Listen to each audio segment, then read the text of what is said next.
मुझे दुख से कहना पड़ रहा है कि इमरान खान साहब की हुकूमत में टोटल तौर पे ब्यूरोक्रेसी ने कब्जा कर लिया है और एक मैं नहीं, तरीके इंसाफ के बहुत से लोग तरीके इंसाफ की जो पॉलिसियां उनकी वजह से सख्त नाराज हैं, नाला हैं। अब एक चॉइस है कि या तो मैं इमरान खान को वोट दूं क्योंकि मैं उनके टिकट पर इलेक्ट हुआ हूं, और दूसरी चॉइस मेरे पास ये है कि मैं इस्तीफा दे दूं और एमएनए शिप छोड़ दूं। अब मैं ये संजीदगी के साथ सोच रहा हूं। राजा रियाज भी नाराज। इत्तेहादियों के बाद हुक्मरान जमात के अपने लोग भी छोड़ने के लिए पर तोड़ने लगे। राजा रियाज का कौमी असम्बली की रुकनीत से इस्तीफा देने का इंदिया। प्रोग्राम हो क्या रहा है में बोले, हुकूमत पर ब्यूरोक्रेसी ने कब्जा किया, इंसाफ हो रहा है ना रोजगार मिल रहा है, महंगाई और करप्शन के रेट बहुत बढ़ चुके। इमरान खान के इर्द गिर्द जमा चमचे हुकूमत जाते ही भाग जाएंगे।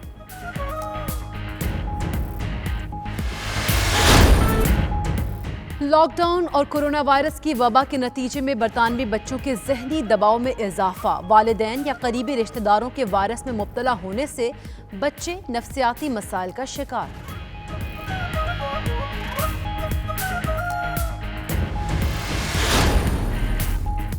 इंसानी जिस्म में विटामिन डी की वाफर मौजूदगी से इंसान बहुत सी बीमारियों से महफूज रह सकता है। पब्लिक हेल्थ इंग्लैंड और NHS की नई हिदायत जारी। लोगों को मुदाफ़ती निज़ाम मुस्तहकम रखने के लिए रोज़ाना विटामिन डी लेने का मशवरा।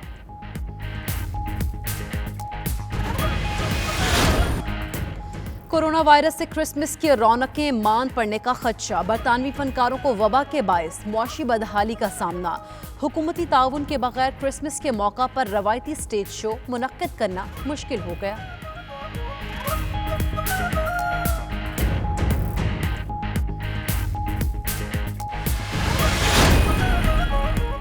बरतानिया में मौसम की अंगड़ाई लेते ही शहरी घरों से बाहर निकल आए। तफरीगाहें, पार्क्स और दीगर मकामात पर लोगों का रश गर्म धूप का लुत्फ उठाते रहे।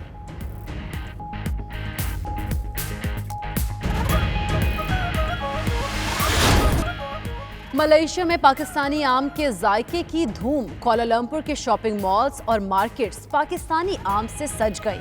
पाकिस्तानी आमों के दिलदादा मलेशियन शहरी धड़ाधड़ खरीदारी में मसरूफ।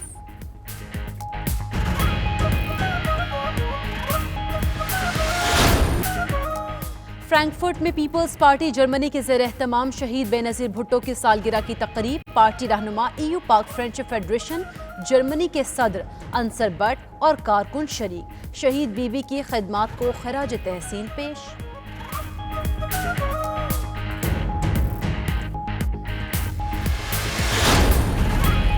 OIC राब्ता ग्रुप ने भारत से जम्मू कश्मीर के अवाम के खिलाफ फौजी ऑपरेशन फौरी तौर पर बंद कराने का मुतालबा कर दिया।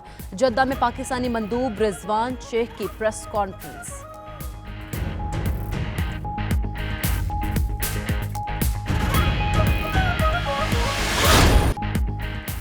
जंग अज़ीम 2 में जर्मनी के खिलाफ फतह का जश्न। रूस में 75वां विक्ट्री डे रवायती शान और शौकत के साथ मनाया गया। सदर व्लादिमीर पुतिन की खुसूसी शिरकत। फौजी परेड में चीनी दस्ता तवज्जो का मरकज बना रहा।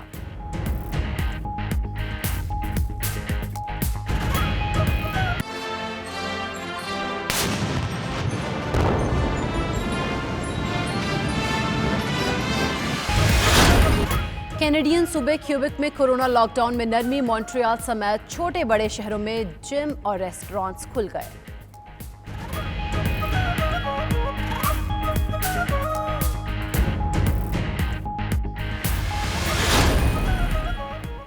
कौमी टीम के अरकान के कोरोना टेस्ट के नताइज पर बड़ा सवालिया निशान। मोहम्मद हफीज़ ने ज़ाती तौर पर जो टेस्ट कराया उसका नतीजा मनफी आया।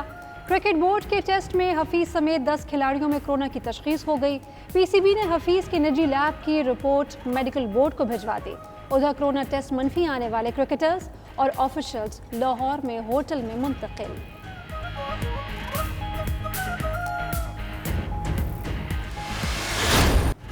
और रवां बरस सिर्फ 10,000 अफराद हज कर सकेंगे। सऊदी हुकूमत का ऐलान। आज़मीन के पहले कोरोना टेस्ट होंगे। मनासिक हज के बाद आइसोलेट होना पड़ेगा। 65 साल से जायद उम्र के अफराद को हज की इजाज़त नहीं दी जाएगी। उधर हुकूमत पाकिस्तान का हज दरखास्तें देने वालों को पैसे वापस करने का फैसला।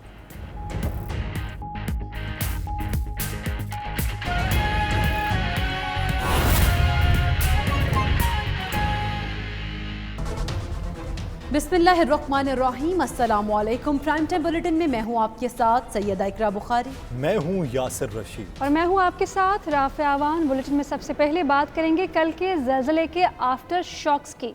तहरीक इंसाफ की विकेट लड़खड़ाने लगी। राजा रियाज ने असम्बली से इस्तीफे पर गौर कर दिया। वो प्रोग्राम हो क्या रहा है में गुफ्तगू कर रहे थे। कहते हैं कि दुख से कहता हूं, हुकूमत पर मुकम्मल तौर पर ब्यूरोक्रेसी का कब्जा है। तहरीक इंसाफ में तजावुजात को ख़त्म होना चाहिए। उनका मजीद क्या कहना था, मुलाहिज़ा फरमाएं।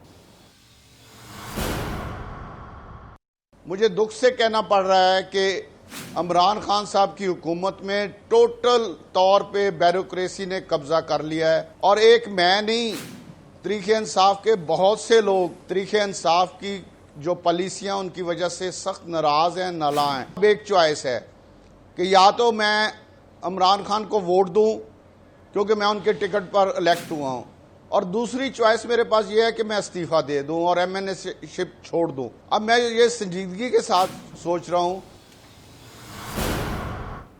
वफाकी काबीना के इजलास में वफाकी वज़रा के दरमियान इख्तलाफात ख़त्म कराने के लिए वज़ीर आज़म इमरान खान और वज़रा मुतहर्रिक होकर। जी हाँ, वज़ीर आज़म इमरान खान की वफाकी वज़रा से अलग अलग मुलाकातें, अंदरूनी इख्तलाफात ख़त्म करके पार्टी मंशूर के मुताबिक काम करने की हिदायत जारी की गई।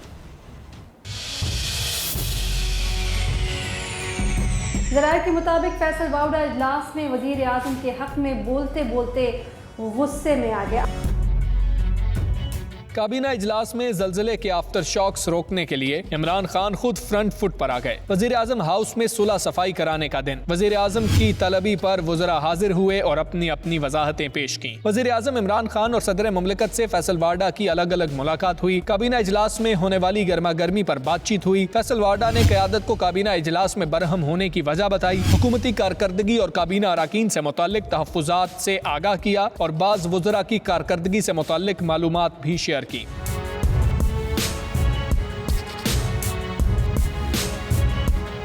वज़ीर ख़ारिजा शाह महमूद कुरैशी और वफाकी वज़ीर असद उमर भी वज़ीर आज़म से मिले। मुलाकात में काबीना इजलास के दौरान बदनज़मी और गर्मा गर्मी पर गुफ्तगू हुई। असद उमर और शाह महमूद कुरैशी ने अपनी अपनी वजाहत वज़ीर आज़म को पेश की। असद उमर साहब फाइनेंस मिनिस्टर थे, जहांगीर तरीन साहब ने बड़ा जोर लगा के उनको जो है वो फाइनेंस मिनिस्टर से फारिग करवाया।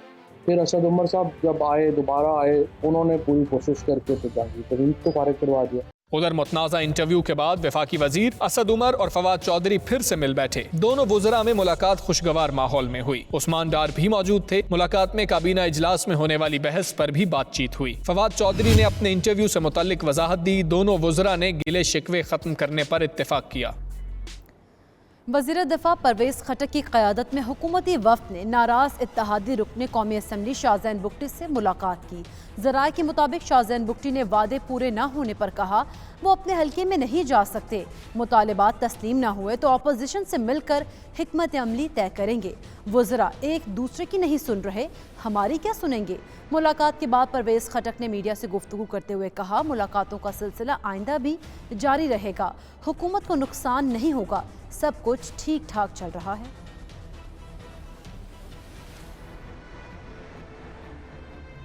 और अब आपको बताएं कि कराची तैयारा हादसे की अबूरी रिपोर्ट कौमी असम्बली में पेश कर दी गई। पायलट और कंट्रोल टावर जिम्मेदार करार। वफाकी वजीर हवाबाजी गुलाम सरवर खान कहते हैं कि तैयारा मुकम्मल फिट था। पायलट की तवज्जो जहाज संभालने की बजाय कोरोना वायरस पर थी।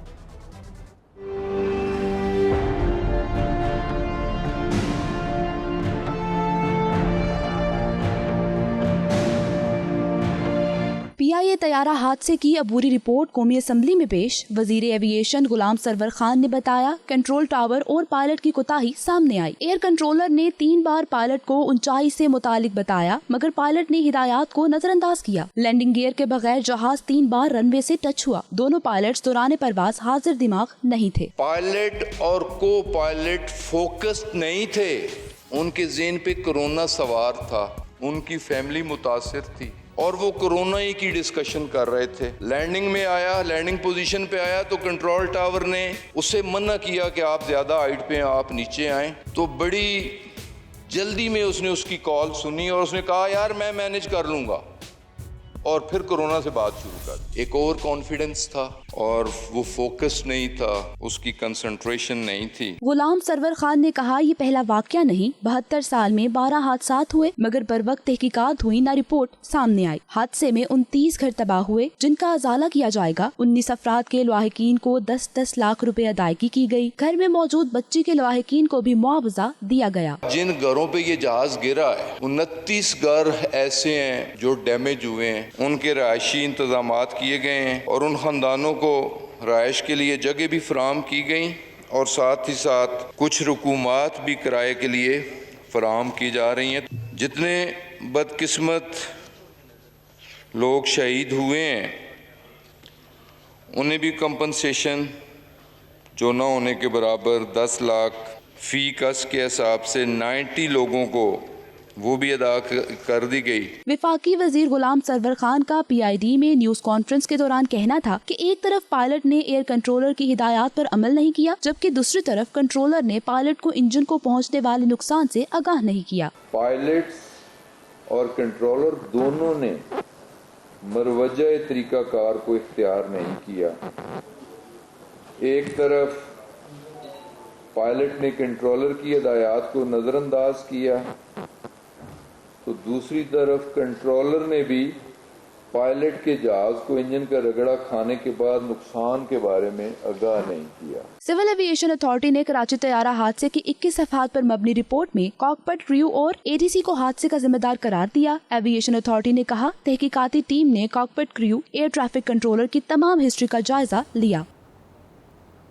और नकल की आदत पाकिस्तानी कौम के खून में सरायत कर गई है। सिंध में इम्तहानात के दौरान नकल आम और पेपर लीक होने का तो सुनते थे, मगर ये इंकशाफ भी हुआ है कि जाली डिग्री और जाली लाइसेंस वाले पायलट्स की बड़ी तादाद भी कौमी एयरलाइन में भर्ती हो चुकी है। इसी पर ये रिपोर्ट देखिए।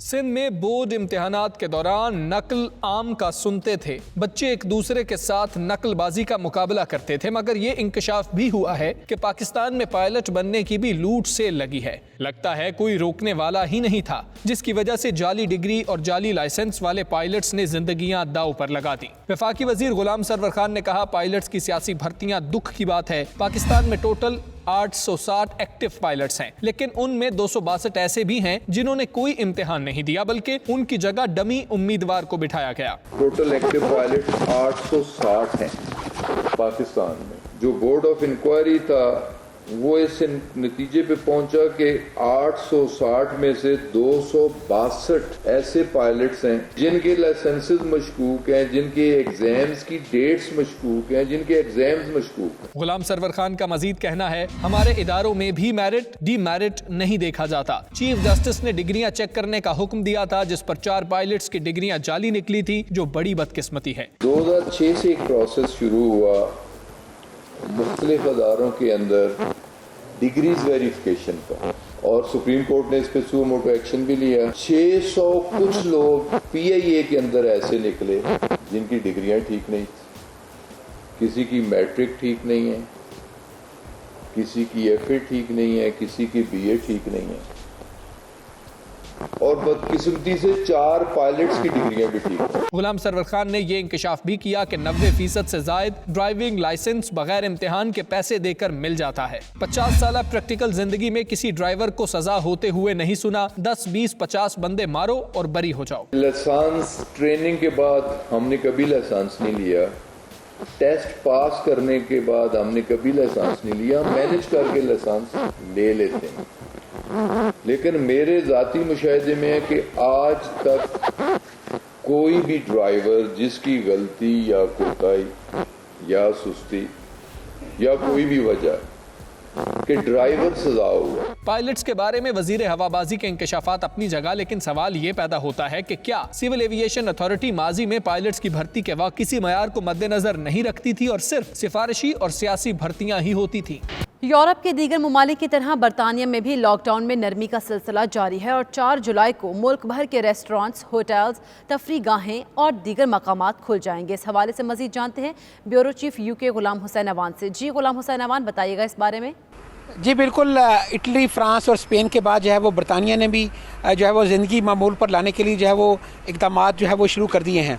अब तीसरे फेज़ के अंदर जो है वो 4 जुलाई को बरतानिया भर के अंदर जो है वो तमाम रेस्टोरेंट जो है वो कुछ एहतियाती तदाबीर के साथ जो है वो खोलने का फ़ैसला किया गया। इसके अलावा जो दूसरी सोशल प्लेसेस हैं और इबादत गाहें जो हैं वो उनको भी खोलने का जो है वो ऐलान कर दिया गया है। इबादत गाहों के अंदर जो मसाजिद और चर्चिज़ जो सैनिगाल हैं, इनको स्पेशल इंस्ट्रक्शन दी गई हैं कि वो जो भी इबादत गुजार आएँ उनको जो है वो एक समाजी फासला रखना पड़ेगा। जब बरतानवी हुकूमत ने 2 मीटर का फासला किया था तो बहुत ज़्यादा तनकीद की जा रही थी कि इसको कम किया जाए। अब बरतानवी वज़ीर-ए-आज़म ने कहा कि 1 मीटर फासले को भी जो है वो लोग कंसीडर करके जो है वो अपनी इबादत भी कर लें। और जो रेस्टोरेंट्स हैं वहाँ पर भी जो है वो लोगों को रेस्टोरेंट के अंदर खाते वक्त और वहाँ पर जो है ये इन एहतियाती तदाबीर को जो है वो मलूज़े खाते रखना पड़ेगा। इसके अलावा जो है वो रेस्टोरेंट के अंदर जो बूफे का तो जो था उसको जो है वो ख़त्म कर दिया गया है और यही कहा जा रहा है कि लोग जो है बैठकर जो है वो खाएं ताकि कम से कम गैदरिंग हो और जो एक जगह पर कम से कम लोग जो इकट्ठे हों। दूसरी तरफ जो है वो तमाम ऐसे अफराद के लिए भी अच्छी खबर है जो कि शादी करना चाह रहे थे, लेकिन कोविड-19 की वजह से जो है गवर्नमेंट की पाबंदियाँ थी, उनकी वजह से वो शादी की तकरीबात नहीं हो रही थी। हुकूमत ने ये फ़ैसला किया है कि 30 के करीब लोग जो है वो एक गैदरिंग के अंदर शादी की तकरीब कर सकते हैं। अभी जो है वो 30 से ज़्यादा लोगों को इजाज़त नहीं है, लेकिन इस बात का इम्कान है कि 4 जुलाई के बाद जब ये वाले इक़दाम हैं इन पर अमल दरामद शुरू हो जाएगा तो हुकूमत जो है वो उसके 2 वीक के बाद जो है वो मज़ीद इसके अंदर कुछ नरमियाँ भी कर सकती है ताकि जो दूसरे स्पा हैं या स्विमिंग पूल हैं उनको भी जो है वो खोलने का ऐलान किया जाएगा। अभी तक जो है वो स्विमिंग पूल या स्पा जो हैं उनको खोलने का ऐलान नहीं किया गया। जी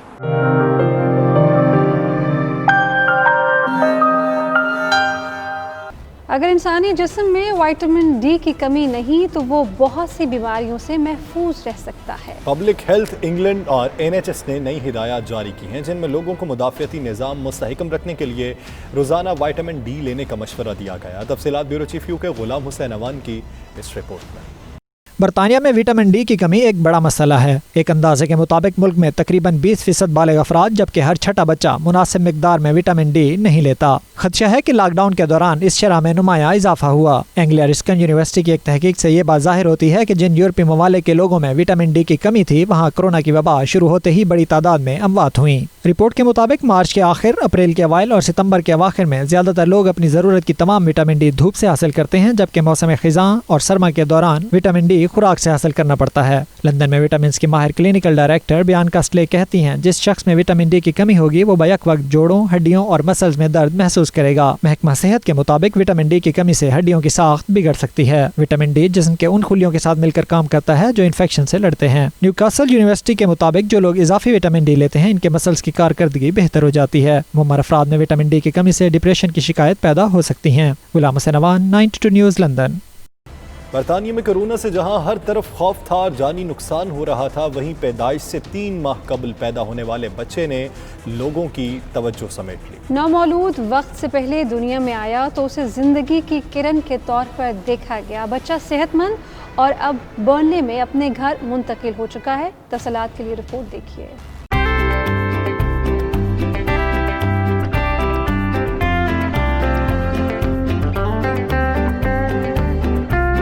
अप्रैल में जब बरतानिया भर में जानलेवा कोरोना वायरस की वबा अरूज पर थी, सैकड़ों लोग इसका शिकार बनकर जान की बाजी हार रहे थे। आए रोज शहरियों की अमवात की खबरें सामने आ रही थी। ऐसे में बर्नले के हॉस्पिटल में एक ऐसे बच्चे ने जन्म लिया जिसे दुनिया में आने में अभी 2-3 माह बाकी थे। कबल अज वक्त पैदा होने वाले इस बच्चे का नाम थ्यू रखा गया। थ्यू की आमद को बरतानवी मीडिया ने खसूसी कवरेज दी। ऐसी सूरत हाल में जब हर तरफ जिंदगी मौत की लपेट में थी, नौमौलूद की आमद को उम्मीद की किरण करार देते हुए इसकी तस्वीर बरतानवी मीडिया की जीनत बनी, जिसमें एक नर्स नन्ही नन्हे मुन्ने थ्यू को हाथ में पकड़कर उसकी मां के सुपुर्द कर रही है। बर्नले जनरल हॉस्पिटल में पैदाइश के वक्त नन्हे थ्यू का वजन 1 किलोग्राम था। उसे फौरी तौर पर इंक्यूबेटर में रखा गया और इंतहाई निगहदाश्त का अमल शुरू हो गया। नन्हे थ्यू के वालिदैन ने सिर्फ 1 घंटा उसके साथ गुजारा। जिंदगी की अलामत बनने वाला ये बच्चा इस वक्त तंदुरुस्त और तवाना है और इस हफ्ते अपने घर वापस पहुंच गया, जहां उसका बड़ा भाई और वालिदैन उसके मुंतजर थे। थ्यू की देखभाल करने वाले तिब्बी अमले ने नन्हे मेहमान को अच्छे अंदाज में अलविदा किया। इस मौके पर थ्यू की वालदा ने मेडिकल स्टाफ का खसूसी शुक्रिया अदा किया। उसका कहना था कि तिब्बी अमले का शुक्रिया अदा करने के लिए उनके पास अल्फाज नहीं हैं। स्टाफ ने उनके बेटे का बेहतरीन ख्याल रखा। कोरोना वायरस ने बरतानवी फनकारों को भी मुआशी बदहाली का शिकार कर दिया। हुकूमती ताउन के बगैर क्रिसमस के मौके पर स्टेज शो मुनक्किद करना मुश्किल हो गया।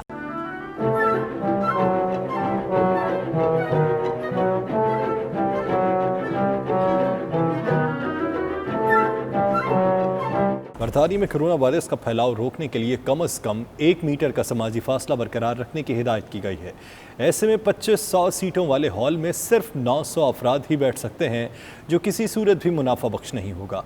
ऐसे हालात में अगर बरतानवी हुकूमत ने फनकारों के साथ माली ताउन ना किया तो क्रिसमस की रौनकें भी मांद पड़ने का खदशा है।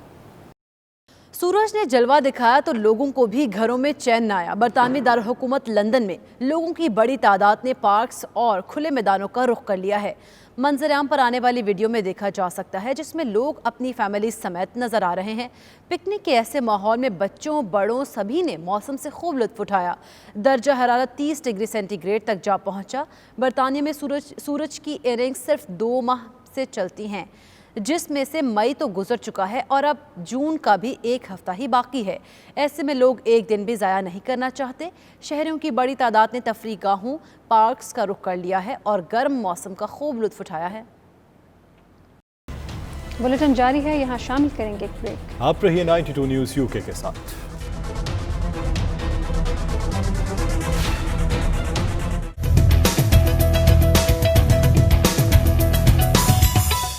कैनेडियन सूबे क्यूबेक में कोरोना लॉकडाउन में नरमी। मॉन्ट्रियल समेत छोटे बड़े शहरों में जिम और रेस्टोरेंट भी खोल दिए गए। रिपोर्ट देखिए।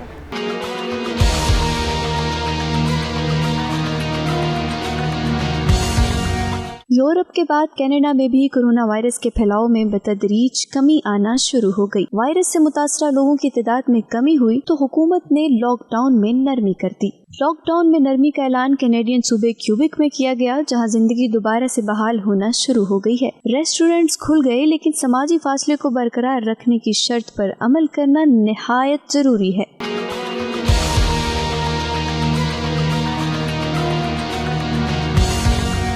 होटल्स में खाने के टेबल्स भी 6 फुट के फासले से तरतीब दिए जाएंगे। इस मकसद के लिए डाइनिंग टेबल्स के दरमियान ग्लास स्क्रीन को नस्ब किया गया। सूबा क्यूबेक में होटल्स और रेस्टोरेंट्स के साथ साथ जिम्स और पार्क्स को भी लोगों के लिए खोल दिया गया, जहां पर आवाम की आमद का सिलसिला भी शुरू हो चुका है। कनाडा के शहर एडमंटन के एक अपार्टमेंट में धमाके के बायस आग भड़क उठी, जिससे एक शख्स जख्मी हो गया। आग लगने की वजह अभी तक मालूम नहीं की जा सकी। रेस्क्यू अमला इत्तला मिलते ही फौरी तौर पर मौका पर जा पहुंचा और पूरी इमारत को खाली करवा लिया। आग 3 मंजिला इमारत के सबसे ऊपर वाले हिस्से में मौजूद अपार्टमेंट में लगी। जख्मी होने वाले शख्स की हालत खतरे से बाहर है। रेस्क्यू तर्जुमान का कहना था कि अपार्टमेंट में मौजूद शख्स को मामूली से जख्म आए, जिसे फौरी तौर पर अस्पताल मुंतकिल कर दिया गया। तीसरी मंजिल पर लगी आग को बुझाने में 1 घंटे से ज्यादा का वक्त लगा। OIC राब्ता ग्रुप ने इंडिया से मुतालबा किया है कि वो जम्मू कश्मीर के आवाम के खिलाफ फौजी ऑपरेशन को फौरी तौर पर बंद करें। वहाँ बसने वालों की बुनियादी इंसानी हुकूक का एहतराम करे, मुतनाज़ इलाके के आबादियाती ढांचे को तब्दील करने से बाज रहे। मज़ीद तफसीलात अदील रियाज की इस रिपोर्ट में। मकबूजा कश्मीर में भारतीय जुल्म सितम के खिलाफ OIC ने भी आवाज बुलंद कर दी। सऊदी अरब में OIC के वज़रा खारजा का राब्ता इजलास हुआ, जिसमें भारतीय सरकार से जम्मू कश्मीर के अवाम के खिलाफ फौजी ऑपरेशन को फौरी तौर पर बंद करने का मुतालबा किया गया। OIC में मुस्तकिल पाकिस्तानी मंदूब रिजवान शेख ने जद्दा में प्रेस कॉन्फ्रेंस करते हुए बताया कि OIC राब्ता ग्रुप का हंगामी वर्चुअल इजलास एक अहम पेशरफ्त है। हम सऊदी अरब, तुर्की, नाइजेर और अजरबैजान के वज़रा खारजा का दिली शुक्रिया अदा करते हैं कि उन्होंने कश्मीर के हवाले से होने वाले इस इजलास में खसूसी तौर पर शिरकत की। OIC के सेक्रेटरी जनरल डॉक्टर यूसुफ अल उथैमन ने आलमी बरादरी से मुतालबा किया कि OIC मसला कश्मीर की आवाम को गुज़श्ता कई दहाइयों से ना दिए जाने वाले उनके हकूक के हसूल के लिए अपनी कोशिशों को मुनज़्ज़म कर रही है। रिजवान शेख का मजीद कहना था कि OIC ने इजलास में मकबूजा कश्मीर में आबादी का तनासब तब्दील करने पर भारतीय साजिश को यकसर मुस्तरद किया है। हकदार को और हक को अलग नहीं किया जा सकता, इस हद तक कि अगर हकदार खुद भी कहे कि मैं इस हक से दस्तबरदार होने को तैयार हूँ तो नहीं हो सकता। OIC सेक्रेटरीट कोरोना की सूरत हाल पर मकबूजा कश्मीर में कोरोना से वाबस्ता मसाइल पर जामे रिपोर्ट तैयार करेगा और इस बात का फैसला किया गया है कि मुस्लिम ममालिक को कश्मीर पर बात करना होगी। पाकिस्तानी मंदूब ने मजीद बताया कि OIC मसला कश्मीर की तवाना आवाज़ है और राब्ता ग्रुप ने मुश्तरका तौर पर कश्मीर में बसने वालों की हिमायत जारी रखने के अज़म का इजहार किया है। OIC राब्ता ग्रुप ने अक़वाम मुत्तहिदा की सिक्योरिटी कौंसिल से दरख्वास्त भी की है कि वो भारत को पाबंद करे कि वो अक़वाम मुत्तहिदा की सिक्योरिटी कौंसिल की करारदादों पर अमल करते हुए कश्मीरियों को उनका हक खुद इरादियत दे। आलमी बरादरी कश्मीर में भारतीय फौज के मजालम का भी नोटिस ले। भारतीय फौज इंसानी हकूक की बदतरीन खिलाफ वर्जियों में मुलव्वस है। अदील रियाज, 92 न्यूज़, जद्दा, सऊदी अरब। पीपल्स पार्टी जर्मनी ने बेनज़ीर भुट्टो शहीद की सालगिरह के हवाले से फ्रैंकफर्ट में तकरीब सजाई, जिसमें पार्टी रहनुमा, EU Pak friendship federation Germany के सदर अंसर बट और कारकुन शरीक हुए और बीबी की खिदमात को खिराज तहसीन पेश किया। रिपोर्ट देखिए असगर मिर्जा की।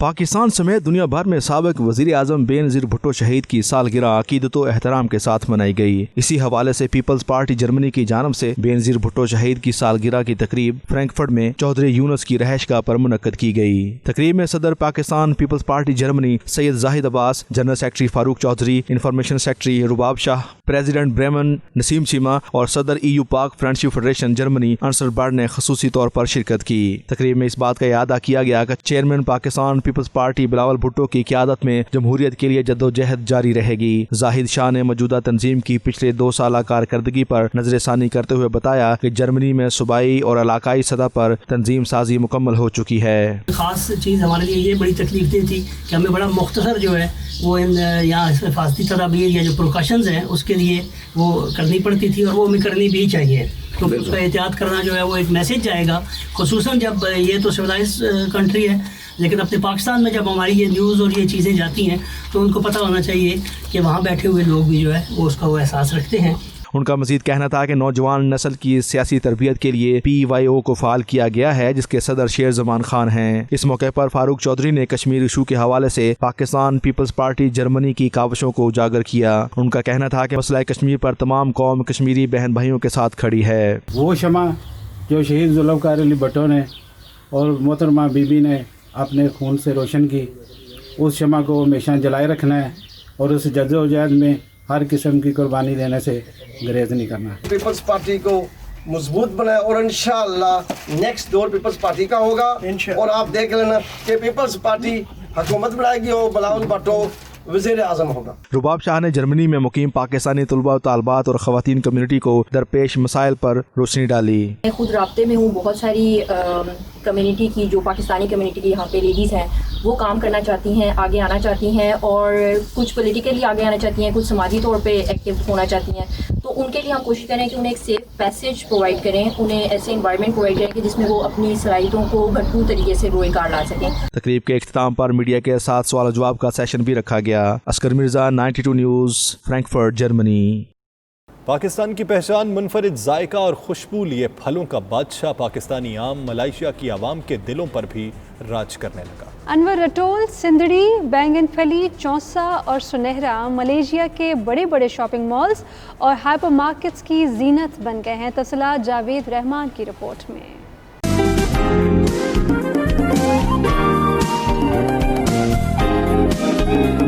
गर्मियों का खास तोहफा पाकिस्तानी आम पाकिस्तान की पहचान और दिलफरेब खुशबू लिए मलेशिया पहुंच गया, जहां वो बड़े बड़े शॉपिंग मॉल्स और बाजारों की जीनत बना हुआ है। मलेशिया पाकिस्तान से आम दरामद करने वाला जनूब मशरकी एशिया का सबसे बड़ा मुल्क है। पाकिस्तान में आमों का मौसम शुरू होते ही मलेशिया के अवाम भी इसका शिद्दत से इंतजार करने लग जाते हैं। लॉकडाउन की मुश्किलात के बावजूद मलेशिया में पाकिस्तानी सौगात और मसनूआत को मुतारफ कराने वाली कारोबारी शख्सियत सैयद हारून साकिब ने पाकिस्तानी आमों को मलेशिया की मंडियों तक कामयाबी से पहुँचाने का कारनामा सर अंजाम दिया। बहुत मुझे अच्छा लग रहा है और इंशाल्लाह ये खाने में भी बहुत अच्छा होगा, मज़ेदार होगा, मीठा भी बहुत होगा। पाकिस्तानी आमों के आला मयार और जायके के हवाले से मलाइशिया के मकामी शहरियों और पाकिस्तानी कम्युनिटी ने अपने तासुरात का इजहार कुछ यूँ किया। After we have tasted it, it's so delicious and it is much more tastier than the local mango. And we have bought 2 boxes and I suggest all to give a try. हमें बहुत खुशी हुई कि हम पाकिस्तानी आम Malaysia में देखकर बहुत खुश हुए। पाकिस्तानी फल यहाँ पे मलेशिया में आ चुका है। Pakistani mango is very nice and very delicious. Malaysia love Pakistani mango and Pakistan. Pakistan की ज़री मसनूआत के अलावा टेक्सटाइल, चमड़ा, दस्तकारी, हलाल गोश्त, डेयरी, खेलों की मसनूआत और सर्जिकल आलात मलाइशिया और आसियान ममालिक में अपनी जगह बनाकर वतन अजीज़ की मईशत को मुस्तहकम करने में अहम किरदार अदा कर सकते हैं। सोहनी धरती की खुशबू लिए पाकिस्तानी फलों का बादशाह आम अब मलेशियन लोगों के दिलों में भी घर करने लगा है। मलेशिया की तमाम हाइपर मार्केट, सुपर मार्केट्स की जीनत बन चुका है।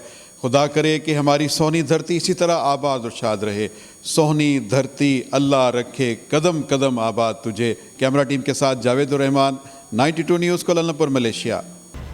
बुलेटिन जारी है, यहाँ शामिल करेंगे एक ब्रेक। आप रहिए 92 न्यूज़ यूके के साथ।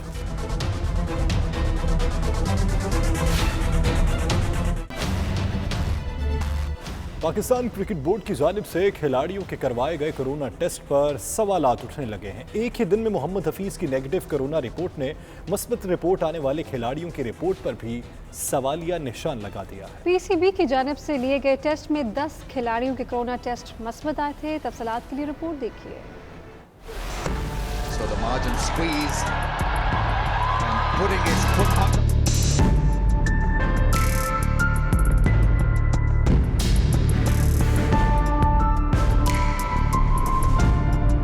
पीसीबी की जानिब से किए जाने वाले खिलाड़ियों के कोरोना टेस्ट पर सवालिया निशान लग गया। पाकिस्तानी क्रिकेटर मोहम्मद हफीज का कोरोना टेस्ट मंफी आ गया। एक ही दिन में मोहम्मद हफीज के कोरोना टेस्ट की मंफी रिपोर्ट ने पीसीबी के कोरोना टेस्ट को चैलेंज कर दिया और मोहम्मद हफीज के कोरोना टेस्ट नेगेटिव आने पर बाकी 9 खिलाड़ियों की टेस्ट रिपोर्ट को भी वहां में डाल दिया।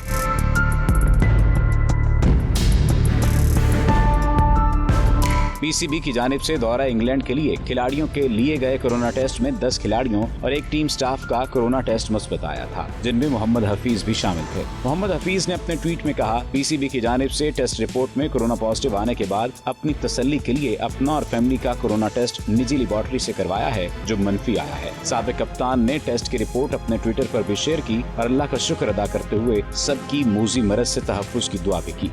और इसी के साथ बुलेटिन में शामिल अहम खबरें आप जान चुके हैं। मज़ीद बाखबर रहना हो तो देखते रहिए 92 न्यूज़ यूके।